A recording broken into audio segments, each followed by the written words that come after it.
माझ्या डोळ्याला खूप त्रास होत होता.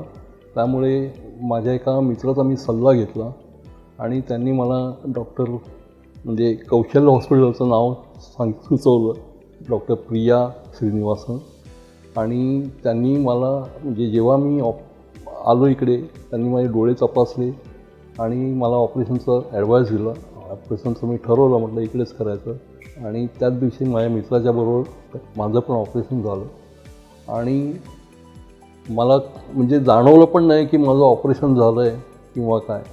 कारण डॉक्टर प्रिया एवढ्या क्वालिफाईड आहेत आणि त्यांचा एक्सपिरियन्स म्हणजे जो मी समजवतो, कारण त्या यंग आहेत त्यामुळे म्हटलं त्यांचा एक्सपिरियन्स कमी आहे, पण तरी पण त्यांची जी ऑपरेशन करण्याची जी पद्धत आहे ती मला खूप आवडली.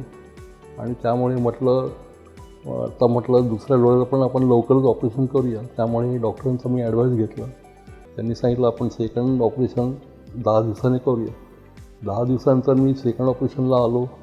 त्यावेळेला पण मला त्यांचा जो बरोबरीचा स्टाफ होता ते मला भेटले. त्यांनी मला विचारलं कसं झालं होतं पहिल्या डोळ्याचं ऑपरेशन. तर म्हटलं पहिल्या डोळ्याचं पण चांगलं झालं आणि आता मला असं वाटतं की दुसऱ्या डोळ्याचं पण चांगलं होईल.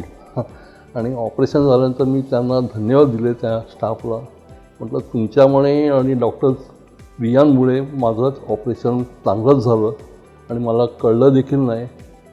डॉक्टर प्रिया आणि इकडचा जो स्टाफ यांना मी धन्यवाद देतो की त्यांच्यामुळे माझी दृष्टी आता ॲट प्रेझेंट चांगलीच झालेली आहे. जो मला त्रास होता दिसण्याचा वाचण्याचा वगैरे तो आता माझा ऑलमोस्ट त्रास संपलेला आहे. आणि आय होप की आपल्या ह्या कौशल्य हॉस्पिटलला चांगले दिवस येवो, त्यांची भरभराट हो असं मला वाटतं.